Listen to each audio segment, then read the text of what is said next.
Ya, lalu semuanya di sini kita akan membahas tentang partikel dalam kotak ya. Partikel dalam kotak.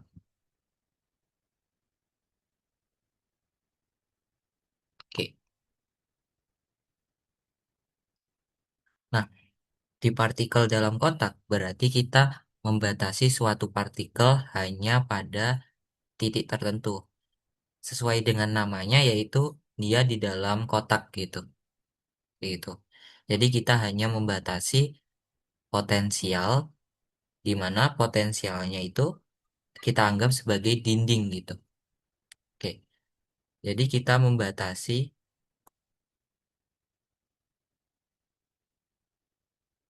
partikel ada hanya pada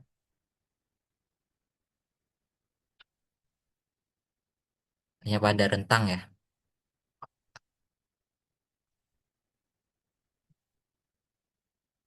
Katakanlah 0 x sampai titik A gitu. Maka supaya kita bisa membatasi partikel di rentang ini, kita harus membuat sebuah potensial gitu. Di mana nilai potensialnya itu ntar, bernilai 0 itu saat titiknya di antara 0 sampai A gitu. Tapi dia itu akan bernilai tak hingga saat potensialnya di mana? Di titik X kurang dari 0 atau X lebih besar dari A. Seperti ini. Oke ya.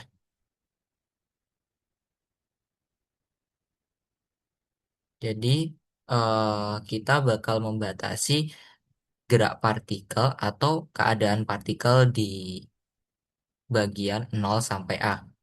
Jadi contohnya seperti ini ya.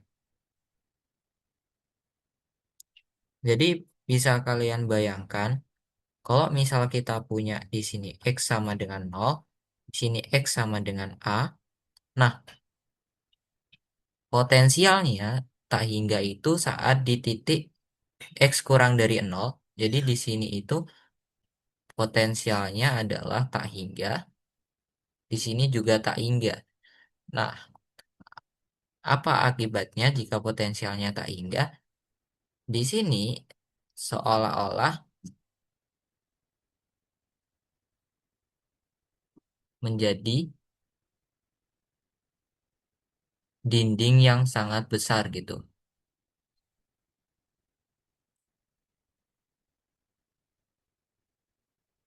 Dinding yang sangat besar. Nah, karena dia menjadi dinding yang sangat besar, otomatis eh, partikel ini tidak dapat menembus dindingnya, sehingga hanya dapat eh, ada di titik rentang 0 sampai A.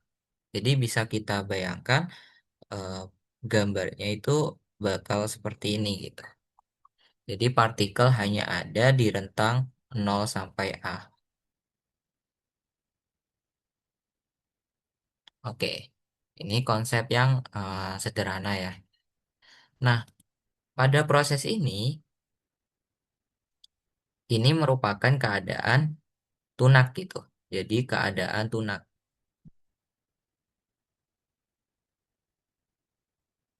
Apa yang terjadi saat keadaan tunak? Maka persamaan tidak bergantung waktu, tidak bergantung oleh waktu,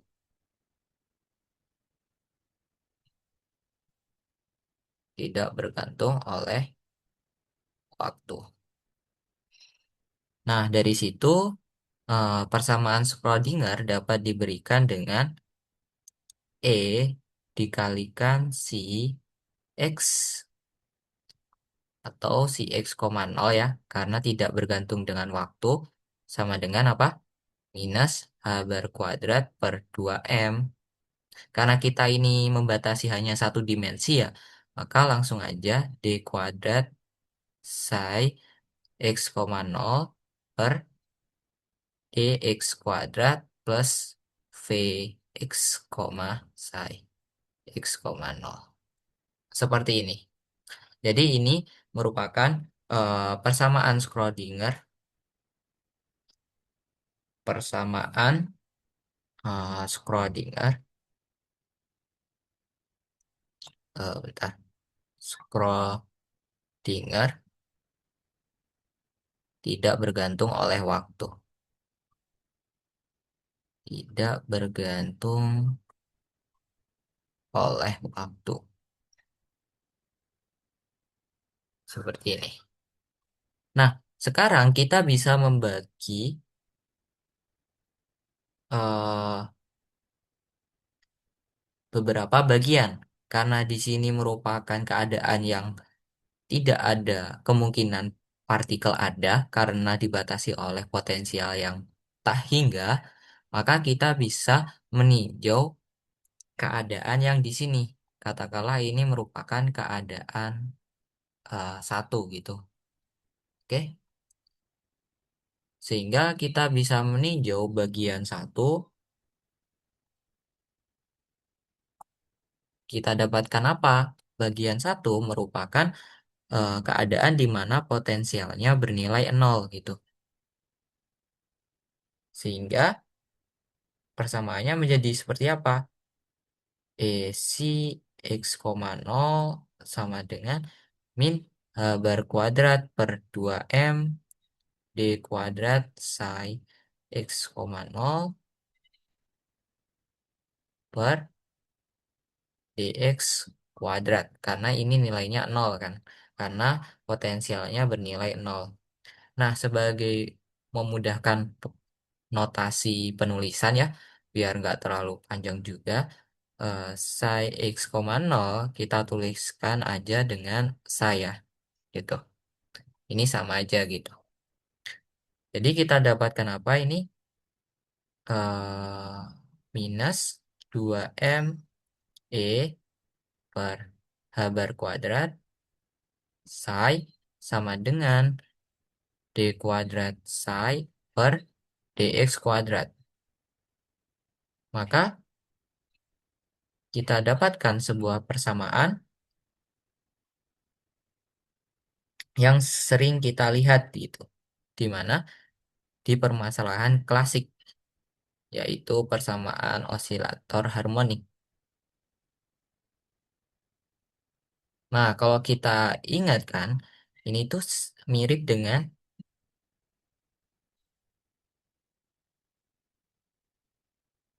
ini kan omega kuadrat psi gitu. Di mana omeganya sebagai frekuensi sudut dari fungsi gelombangnya gitu. Seperti itu. Atau bisa juga ini sebagai K lah. K gitu.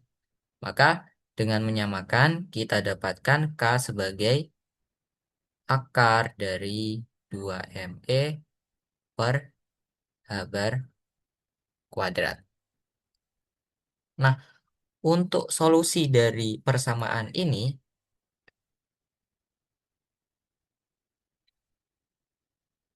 merupakan kombinasi linear dari sinus dan kosinus suatu fungsi gitu. Jadi bakal kita punya kombinasi linearnya A dikali cos, K dikali X ditambah B dikali sin, K dikali X gitu. Dengan K-nya ini ya, K-nya ini. Nah, kita udah punya solusi secara general. Ini solusi umum ya. Solusi umum. Nah, gimana cara kita supaya mendapatkan solusi khususnya?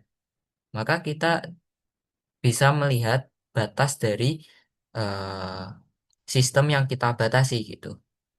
Batas yang ada di sistem yang kita batasi, coba kita lihat di sini.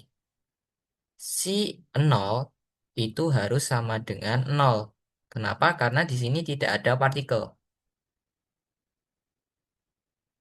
Tidak ada partikel.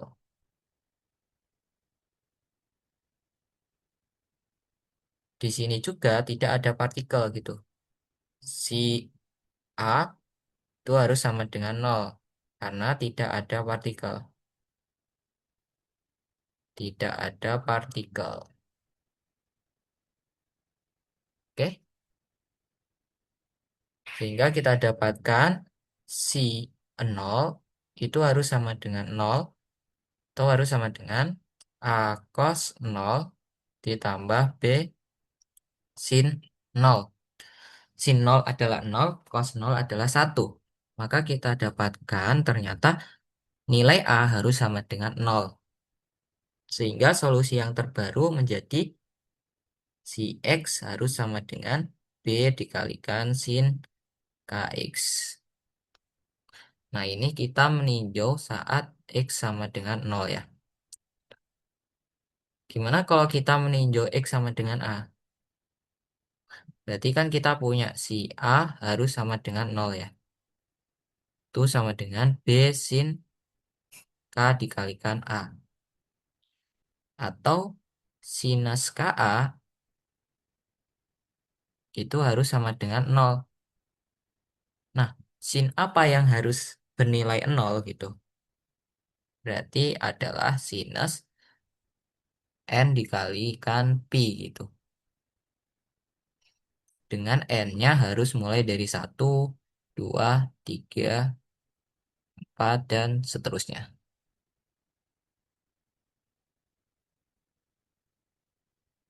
Oke ya, di sini berarti kita dapatkan Ka sama dengan Np atau K-nya adalah Np per A. Seperti itu. Nah, kita kan udah dapat K-nya ini ya tadi. Dan K-nya yang kedua kita dapatkan ini. Maka bisa kita samakan gitu. Katakanlah ini adalah persamaan kedua dan ini adalah persamaan ke satu. Maka kan tinggal menyamakan ya. Satu sama dengan 2 sehingga didapatkan NP per A sama dengan akar 2ME per H bar kuadrat. Atau N kuadrat P kuadrat per A kuadrat sama dengan 2ME per H bar kuadrat. Nah, dari sini kita dapatin energinya dari suatu partikel benda kotak merupakan energi yang diskrit gitu. Karena di sini ada N-nya, sehingga dapat kita katakan energinya diskrit. Jadi gimana nih? N kuadrat, P kuadrat, H bar kuadrat per 2 M A kuadrat. Energinya ini adalah diskrit. Dengan N-nya itu mulai dari 1 ya. 2, 3, 4, dan seterusnya. Seperti itu. Ini adalah N yang kita dapatkan. Lalu sekarang kita mau menyelesaikan fungsi gelombangnya gitu. Kita kan udah dapat fungsi gelombangnya adalah fungsi gelombang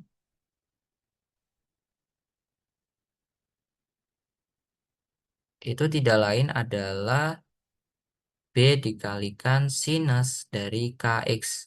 Dengan K-nya adalah akar 2ME per H bar kuadrat. H bar kuadrat. Nah, supaya kita mendapati nilai dari suatu konstanta B, itu kita harus menormalisasikan suatu fungsinya gitu. Gitu. Kita harus menormalisasikan fungsinya. Gimana cara menormalisasi? Jadi cara menormalisasi kita harus menggunakan rapat probabilitas. Jadi gini, normalisasi suatu fungsi, normalisasi, berarti kan kita harus mengintegrasikan apa? mengintegrasikan dari nilainya yaitu n minus tak hingga sampai tak hingga sigma si x kuadrat dikalikan dx harus sama dengan 1. Nah, ini adalah rapat probabilitas. Rapat probabilitas. Jadi kalau kita mengintegralkan rapat probabilitas dari negatif tak hingga sampai tak hingga, maka kemungkinan dia mendapatkan partikel maka 100% kan. 100% yaitu 1 gitu. Nah, tapi ada problem bahwa di sini itu partikel itu nggak ada di titik min tak hingga sampai 0 dan A sampai tak hingga gitu. Jadi kalau misal kita bisa bagi ini, itu bakal menjadi integral min tak hingga sampai 0 ditambah integral dari 0 sampai A ditambah integral A sampai tak hingga harus sama dengan 1 gitu.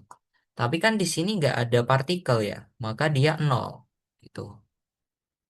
Sehingga kita hanya terpengaruh oleh partikel yang ada di kotak saja. Nah, dari sini maka kita dapatin integral 0 sampai A. Ini apa kuadratnya?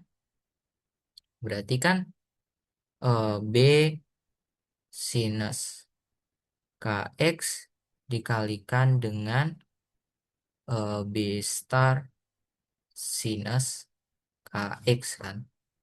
Situ. Dikalikan dx sama dengan 1. Nah, ingat bahwa B dikalikan B star adalah nilai dari B itu sendiri gitu. Berarti kita dapatkan yang konstan kita keluarin aja ya. Gitu. Integral 0 sampai A sinus kuadrat kx dx sama dengan 1. 1. Nah, ini tinggal mainin integral ya. Caranya gimana? Kalau kita mengintegralkan sin langsung kan nggak bisa. Maka kita harus memodifikasi bahwa kita kan punya cos 2 theta itu sama dengan eh, apa? 1 minus 2 sin kuadrat theta. Maka untuk mencari sin kuadrat theta, kita harus 1 min cos 2 theta dibagi dengan 2. Nah, dengan menyamakan ini, yang ini, kita bakal dapatin integral 0 sampai A. Ini kan setengah dikurangi cos 2 theta per 2 ya. Berarti kan kita punya ini setengah dx dikurangi, atau setengahnya aku langsung keluarin aja. Setengah, ini dx dikurangi setengah, integral dari 0 sampai A, cos 2 t 2 cos 2 kx ya, dikalikan dx gitu. Nah, tidak lain ini harusnya hasilnya setengah A dikurangi, ini apa? Ini kan bisa kita ubah menjadi seperti ini ya. Setengah dikalikan 1/2k dikali integral 0 sampai A cos 2kx d kali 2kx. Kenapa? Karena kan ini sejatinya sama aja gitu. Nanti bakal saling mengcancel. Supaya nanti bisa mudah diintegrasikan aja gitu. Karena ininya kan sama ya. Oke. Nah, dari situ kita mendapatkan hasilnya setengah A dikurangi 1/4k dikalikan sinus 2 kx dengan batas 0 sampai A. Atau setengah A dikurangi 1/4 kx, 1/4 k sinus 2ka dikurangi sinus 0. Kayak gitu. Nah, sinus 2ka itu berapa? Kita punya K tadi adalah NP per A. Kalau kita masukkan ke sini, berarti kan sama saja sinus 2NP per A per A dikalikan A. Maka kan ini cancel ya. Sinus 2NP itu tidak lain adalah 0. Ini adalah 0. Sinus 0 juga 0 gitu. Maka hasil integralnya hanya menghasilkan setengah A. Dari situ kita bisa dapetin faktor normalisasinya.